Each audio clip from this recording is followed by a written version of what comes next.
할렐루야. 오늘은 구속자 예수 그리스도란 제목으로 함께 은혜를 나누기를 원합니다.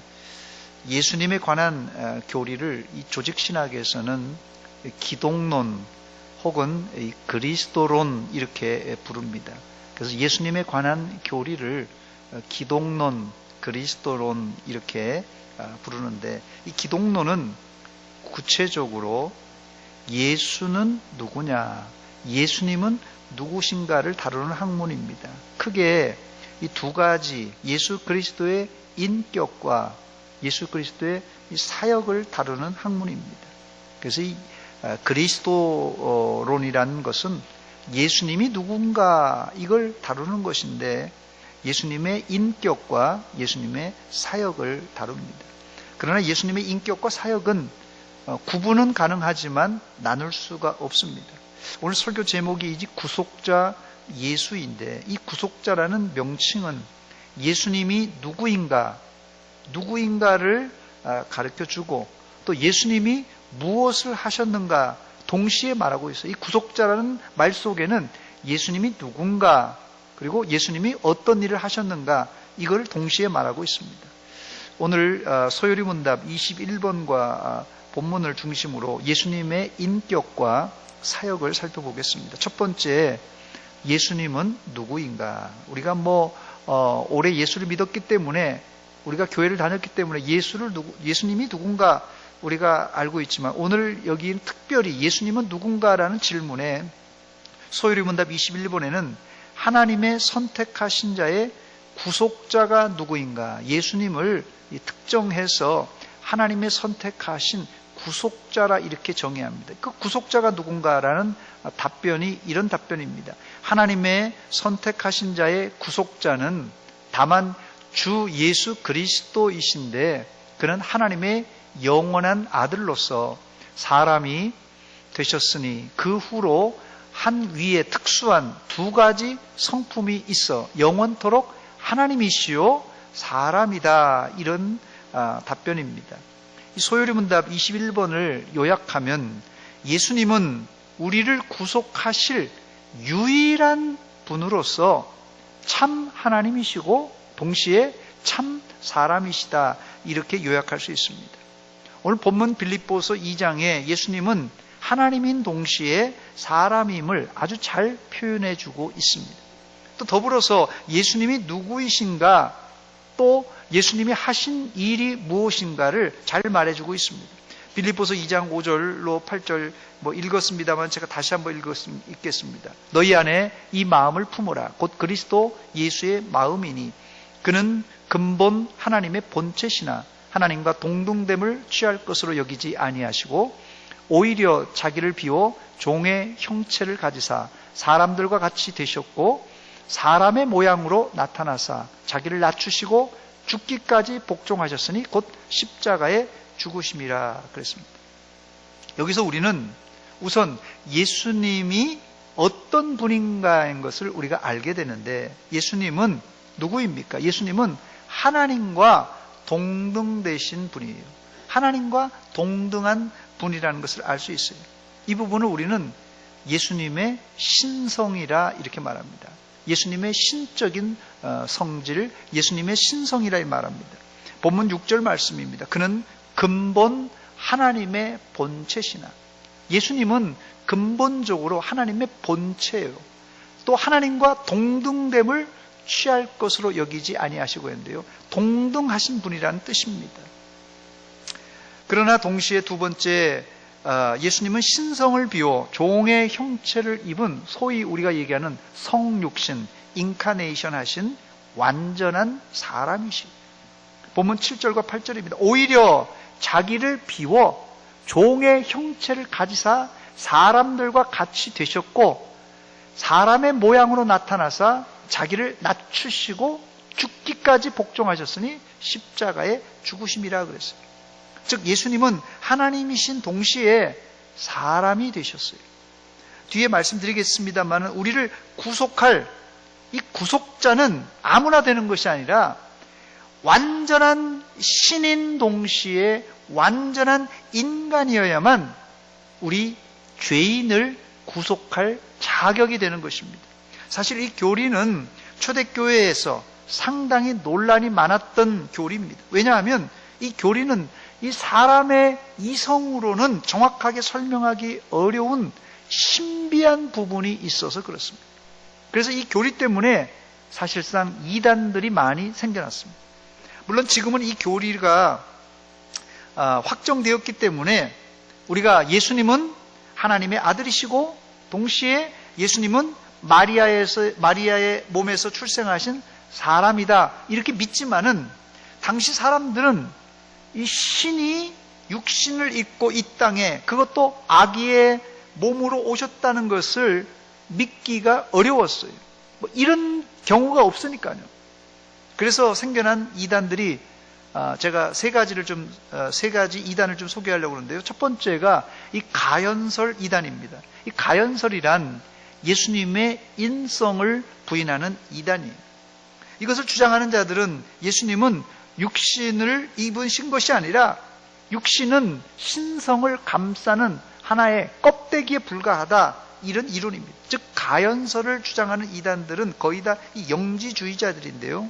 예수님이 육체로 오신 것을 부인하는 사람들입니다. 요한 사도가 목회할 당시에도 이런 육신을 입고 오신 예수님을 부인하는 이단들이 있었던 것 같습니다. 그래서 이런 사람들을 이단으로 정죄했는데 요한 2서 1장 7절입니다. 미혹하는 자가 세상에 많이 나왔나니 이 요한 사도가 목회할 때예요. 이는 예수 그리스도께서 육체로 오심을 부인하는 자라. 이런 자가 미혹하는 자요 적그리스도라 그랬어요. 바로 이게 예수님의 인성을 부인하는 가연설 이단입니다. 두 번째 이단은 이 에비온주의 이단인데요. 이 에비온파는 가연설과는 정반대로 예수님의 신성을 부인하는 이단입니다. 이들은 예수님이 구약에 예언된 메시아임은 인정하면서도 예수님은 철저히 인간이라 이렇게 말합니다. 즉 예수님은 원래 하나님이 아니고 나사렛 출신의 아주 모범적인 사람이었다는 것이에요.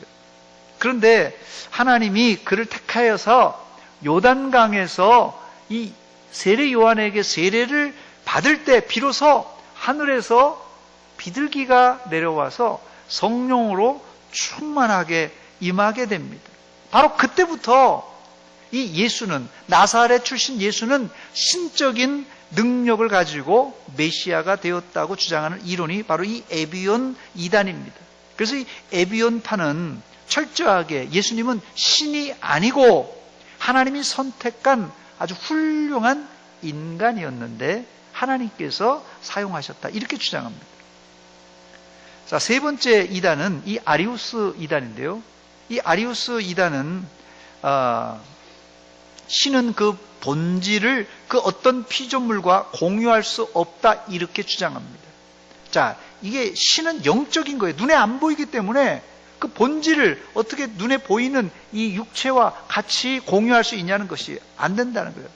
대신에 하나 예외 조항이 있는데 이 예수님을 이들은 로고스라고 그러는데요. 요한복음 1장에 나와 있는 대로 예수님을 로고스라고 하면서 이 로고스는 특별한 존재이기 때문에 비록 창조된 피조물이지만 모든 피조물보다 우월한 존재로 하나님보다는 하등한 존재라 이렇게 주장합니다. 결국 이 아리우스가 이단이 된 것은 아리우스는 가연설과 에비온주의에서는 하나는 신성을 하나는 인성을 부인하는데 이들은 아리우스는 신성과 인성을 다 인정합니다. 그러나 이 예수님의 신성과 인성을 인정하지만 하나님보다 약간 모자란 온전한 신성을 부인함으로써 이 삼위일체의 그 균형을 깨트려버린 이단입니다. 결국 예수님에 대한 교리, 이 기독론이라고 그랬는데요. 예수님에 대한 교리가 기독론이라는데 이 기독론의 교리는 주 451년 칼케톤 공의에서 이 예수님이 어떤 분이라는 것이 확립되는데 이 칼게돈 공의에서 교부들은 뭐라고 이제 정했냐면요. 결정을 했냐면 하나님의 외아들 예수 그리스도를 참 하나님이시고 동시에 참 사람이라 이렇게 정의했어요.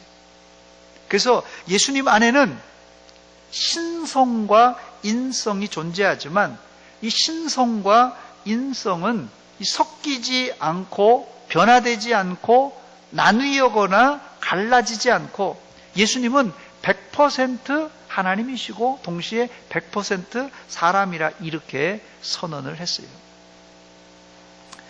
자, 그래서 예수님은 지금 오늘 본문에서 말하는 것처럼 온전한 신이시요 온전한 사람이라는 것이 여기 이 구속자로서의 그 기본적인 설정입니다. 두 번째, 그렇다면 왜 예수님은 참 하나님이셔야 하고 동시에 참 사람이어만 하는가라는 질문이 나올 것입니다. 그 대답은 이 하이델베르크 요리분답 16번과 17번에 아주 자세하게 나오는데요.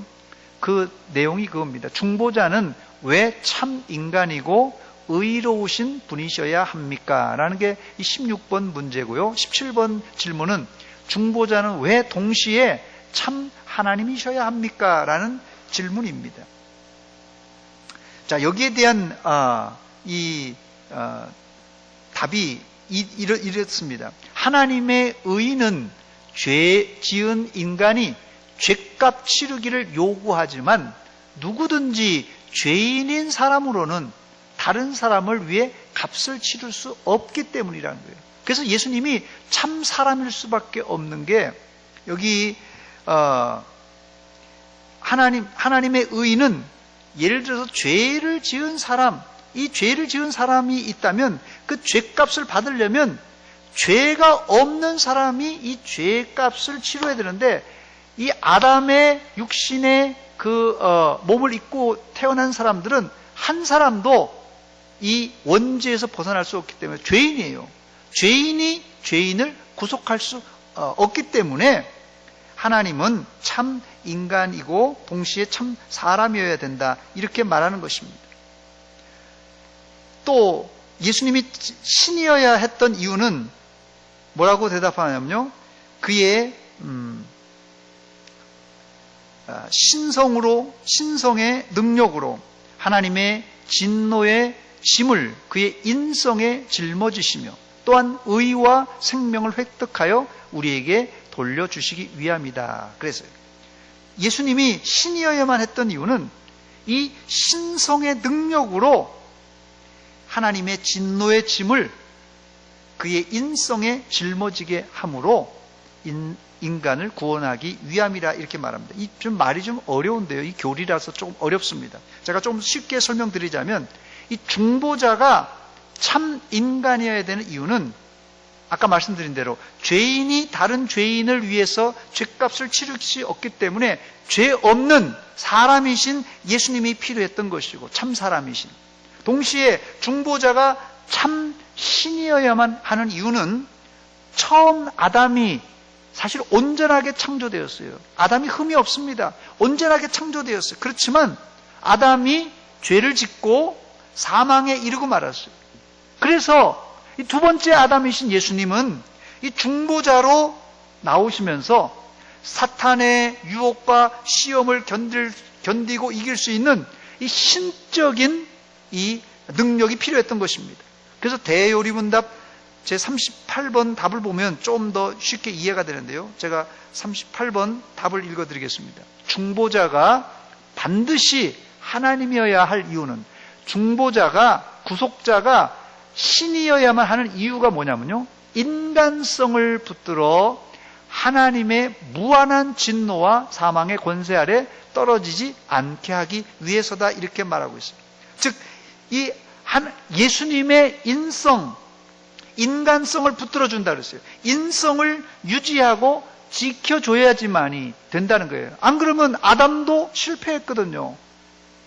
그래서 그 사망의 권세 아래 떨어지지 않게, 아담이 떨어졌기 때문에 떨어지지 않게 이 신적 권위가 필요했던 것입니다.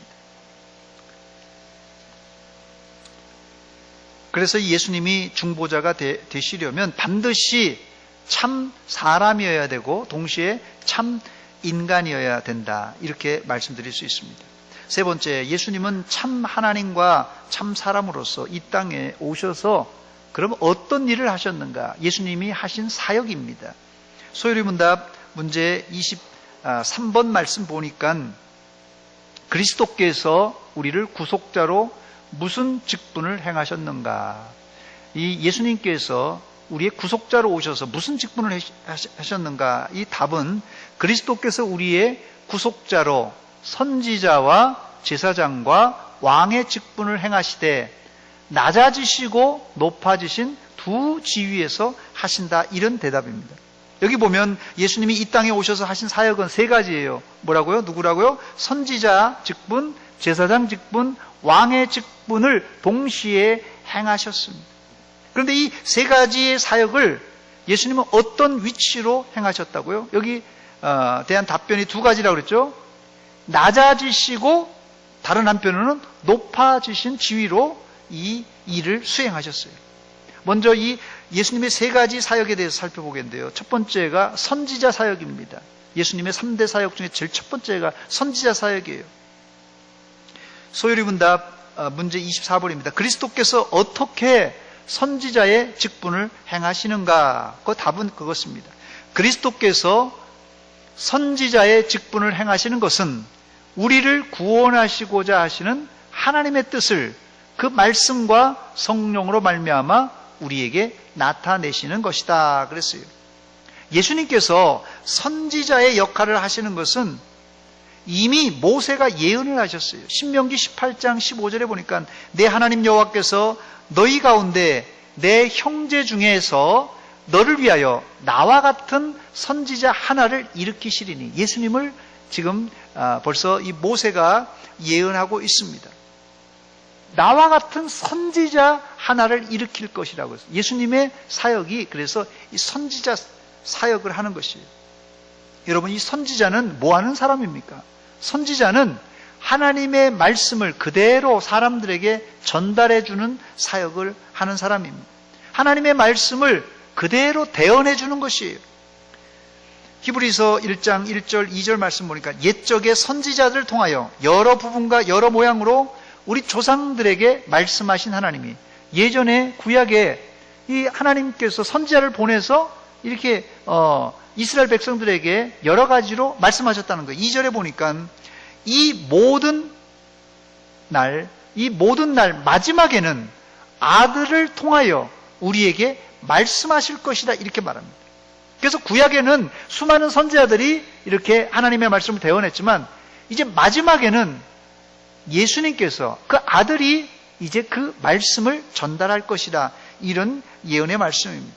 그래서 예수님은 이 땅에 오셔서 자신의 이야기, 자신의 말을 한 것이 아니라 아버지의 말을 전달하고 있어요. 아버지의 이야기를 지금 하셨어요. 그래서 예수님의 첫 번째 사역은 이 선지자 사역입니다. 두 번째 사역은 이 제사장직입니다. 제사장직. 이 소요리 문답 25번입니다. 그리스도께서 어떻게 제사장의 직분을 행하시는가? 그리스도께서 어떻게 제사장의 직분을 행하셨습니까? 답을 한번 보여주시기 바랍니다. 같이 한번 답을 읽어보겠습니다. 시작. 그리스도께서 제사장의 직분을 행하시는 것은 단번에 자기를 제물로 드려 하나님의 공의에 만족하게 하며 우리를 하나님으로 더불어 화목하게 하시고 또 우리를 위하여 항상 간구하는 것이다 그랬어요. 예수님께서 제사장의 직분을 행하시는 것은 먼저는 단번에 자기를 제물로 드려서 하나님의 뭘 만족한다고요? 공의를 만족하게 하기 위해서 자신이 친히 대제사장이 되셨어요. 뿐만 아니라 그걸 통하여서 하나님과 우리가 이제 떨어져 있는데 이걸 화목하게 하기 위해서 예수님께서 이 대제사장의 직분을 감당하셨습니다. 그리고 마지막으로 지금도 하고 계신 사역, 우리를 위하여서 간구하는 중보자의 사역을 감당하시는 거예요. 그래서 예수님께서는 이 신실한 대제사장이 되셨습니다.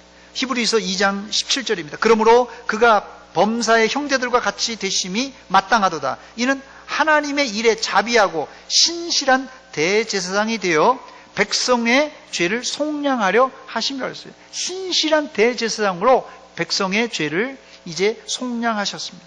그런데 대제사장이신 예수님은 히브리서 4장 15절 16절을 읽어보면 죄 없으신 분으로서 우리를 언제나 기다리시는 은혜 하나님이라고 소개합니다. 우리에게 있는 대제사장은 예수님이에요. 우리에게 있는, 보여주세요. 우리에게 있는 대제사장은 우리의 연약함을 동정하지 못하시리가 아니요 모든 일에 우리와 똑같이 시험을 받으신 이로되 죄는 없으시니라 그랬어요. 그리고 그러므로 우리는 긍휼하심을 받고 때를 따라 돕는 은혜를 얻기 위하여서 은혜의 보좌, 은혜의 보좌가 어디예요? 대제사장이 이제 지성소에 들어가서 이 제사를 드리는 바로 그곳이 은혜의 보좌 시은좌입니다. 시은좌, 은혜의 보좌. 그 대제사장만 들어갈 수 있는 곳이에요. 이게. 그 은혜의 보좌에 이제는 어떻게 해요? 담대히 나간다는 거예요. 은혜의 보좌 나갔다니요? 다 죽습니다. 대제사장 아닌데 거기 들어가면 죽어요. 근데 예수님께서는 십자가에서 죽으심으로 그 가려져 있던 지성소를 가리고 있었던 휘장이 위에서부터 아래로 쫙 갈라지면서 이제 누구든지 예수님을 의지하는 자는 그 은혜의 보좌 앞에 담대하게 나갈 수 있는 길을 열어주셨습니다. 바로 이것이 예수님께서 대제사장의 직분을 감당하신 역할이에요. 그래서 예수님께서는 대제사장이 되어서 대제사장은 사실은요, 인간 대제사장은 송아지의 피를 가지고 가서 뿌립니다. 근데 예수님은 송아지의 피가 아니라 자신의 피로 이제 제물을 삼아 희생하셨어요. 자신의 피를 십자가에서 방울방울 완전히 물과 피를 다 쏟아 부어 주셨어요.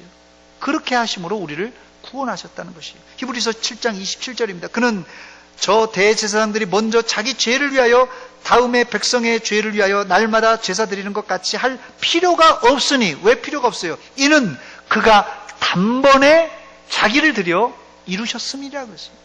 단번에 자기를 드렸어요. 십자가에서. 여기 나오는 이 단번에는 영어 성경에 보니까 once for all이라고 되어 있어요. 이것을 직역하면 모든 것을 한 방에 다 끝났다는 거예요. 한 방에. 예수님의 십자가의 대속은 한 번에, 구약의 제사는요, 죄 지을 때마다 짐승을 잡아드려야 돼요. 죄 지을 때마다 짐승을 잡아야 돼요. 그리고 제사를 드려야 됩니다. 그러나 한 번 십자가를 지심으로 모든 죄가 우리의 과거, 현재, 심지어 미래 지을 죄까지도 다 속하는 완벽한 속죄가 되었습니다. 그러나 여기에 한 가지 조건이 있는데, 이 사죄의 은혜를 받으려면 아무나가 아닙니다. 하나님이 선택한 믿는 자에게만 이게 혜택이 돌아간다는 사실이에요. 이것을 조직신학적으로 제한 속죄라 이렇게 부릅니다. 제한 속죄. 저와 여러분들이 예수님의 이 속죄로 죄사함, 구원을 받은 자들입니다. 할렐루야! 이 사실은 자다가도 일어나 웃을 일이고 화장실 가서 혼자 있으면서도 웃을 일입니다. 요즘 이 코로나19 때문에 웃을 일이 점점 줄어들었습니다. 그러나 여러분, 예수님이 날 위해서 십자가를 지셨고 나를 위해서 보혈을 다 흘려주셨고 나를 구원하셨다는 이 한 가지 사실만으로도 우리가 당하는 모든 괴로움과 고통과 걱정, 근심 속에서도 우리가 웃을 수 있는 것입니다. 여러분, 이 십자가를 바라보면서 정말 하나님의 그 은혜에 감격하면서 우리가 찬양과 감사와 기쁨이 흘러나와야지 정상입니다. 예수님께서 여러분들을 십자가에서 구속하셨습니다. 그래도 아무도 안 우시시네. 이게 우리가 정말 너무 기뻐서 정말 자다가도 일어나서 웃고 화장실 가서도 혼자 웃어야 될 일입니다. 세 번째, 예수님의 사역은 왕의 직분을 감당하였어요. 소요리 문답 문제 26번입니다. 그리스도께서 어떻게 왕의 직분을 행하시는가 그랬는데요. 답변입니다. 같이 읽습니다. 시작. 그리스도께서 왕의 직분을 행하시는 것은 우리로 하여금 자기에게 복종하게 하시고 우리를 다스리시며 보호하시고 자기와 우리의 모든 원수를 막아 이기시는 것이다. 아멘. 여기 본문 10절과 11절에 나와 있는 내용이 이 내용입니다. 하늘에 있는 자들과 땅에 있는 자들과 땅 아래에 있는 자들로 모든 무릎을 예수의 이름에 꿇게 하시고 모든 입으로 예수 그리스도를 주라 시인하여 하나님 아버지께 영광을 돌리게 하셨느니라 그랬어요. 예수님께서 왕이셔요. 예수님께서 왕이 되셔서 우리를 다스리고 통치하십니다. 예수님께서 다스리는데 우리가 거기에 나가서 그 이름 앞에 무릎을 꿇는 거, 이건 굴욕이 아닙니다. 굴욕이 아니라 진정한 행복이에요. 예수님이 우리를 통치한다는 것은, 우리를 다스린다는 것은 기분 나빠야 될 일이 아니에요. 아이고 뭐 예수님이 위고 나는 뭐 쫄개인가 아무것도 아닌가, 그게 아닙니다. 성숙한 그리스도인들은 예수님의 통치 영역 안에 자발적으로 들어가서 순종하는 자들입니다. 다시 말씀드립니다. 성숙한 그리스도인은 예수님이 통치하는 그 통치 영역 안으로 자발적으로 들어가서 순종하고 복종하는 자들이 바로 그게 성숙한 그리스도인의 자세입니다. 두 번째, 예수님이 이 세 가지 역할을 어떤 지위로 하셨다고 그랬습니까? 두 가지 지위로 하셨다고 그랬는데, 첫째는 낮아지시고 둘째는 높아지신 지위로 이 세 가지 사역을 감당하셨는데요. 본문 6절로 11절에 나온 내용입니다. 그는 근본 하나님의 본체시나 하나님과 동등됨을 취할 것으로 여기지 아니하시고 오히려 자기를 비워 종의 형체를 가지사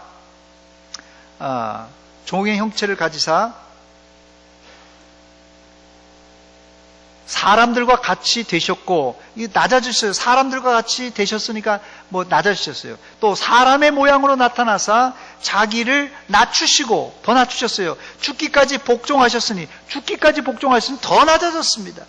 그런데 곧 십자가의 죽으심이라 완전히 낮아졌어요.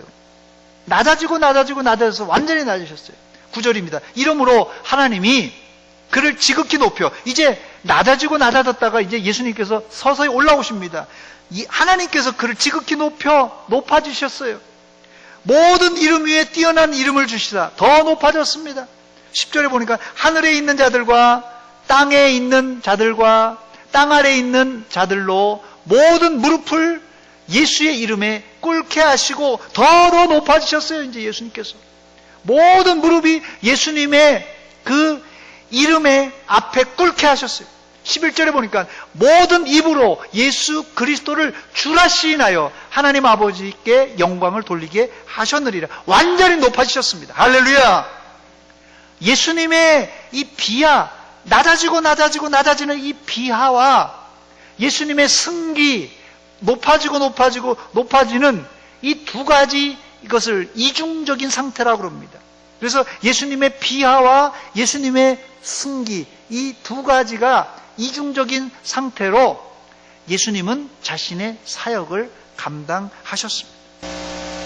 현대인들은요, 무턱대고 높은 자리만 앉으려고, 높이 올라가려고만 하는데, 성숙한 그리스도인은 올라가기 전에, 예수님께서는 올라가기 전에 어떻게 해요? 낮아져서 완전히 낮아져서 십자가에 달려 죽으심으로 무덤까지 내려가시고 지옥까지도 내려가셨어요. 실제로는 예수님이 그냥 내려갈 때로 완전히 다 내려가셨어요.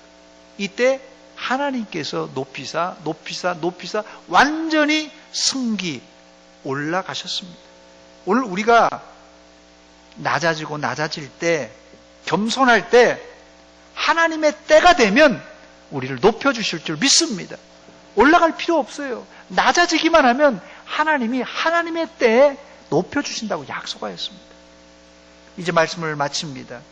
오늘 말씀을 요약하면은 예수님은 우리의 구속자가 되시기 위해서 어떻게 하셨다고요? 참 하나님이셨고 참 사람이 되셨는데, 그 이유는 죄인이 다른 죄인을 구원할 수 없기 때문에, 죄인이 죄인을 어떻게 구원해요? 안 되니까 구속자는 반드시 죄 없는 인간이어야만 합니다. 동시에 참 신이어야만 가능한데, 그 이유는 처음 아담이 실패했지 않습니까? 실패하고 범죄하여 타락했어요.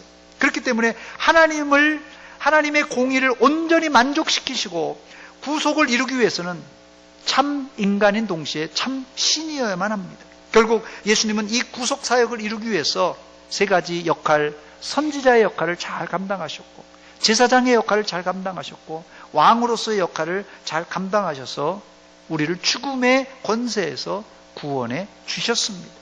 그러므로 우리가 구원받는 것이 은혜로 공짜로 받았다고 가볍게 여기선 안 됩니다.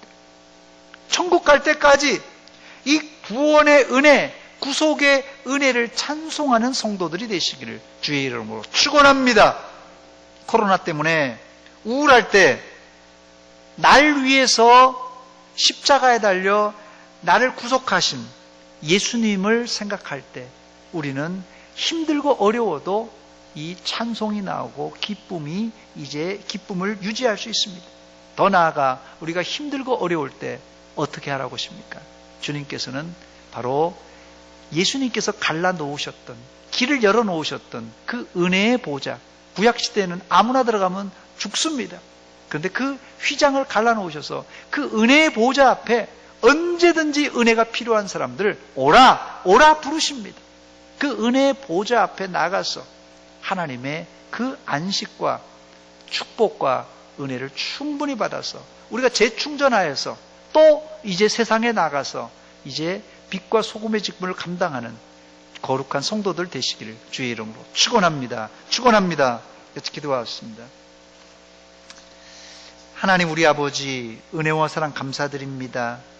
이 밤에 우리를 위해서 하늘 보호자를 버리시고 이 땅에 내려오셔서 고난과 고생과 십자가의 죽으심으로 우리를 속하여 주신 것 또 감사드립니다. 우리가 코로나로 인해서 이런 일 저런 일 때문에 염려 걱정으로 우리의 마음이 우울하지만 예수님이 날 위하여서 십자가에 달려서 구원하셨다는 이 사실 한 가지만으로도 감사와 찬양과 하나님께 영광 돌리게 하여 주시옵소서.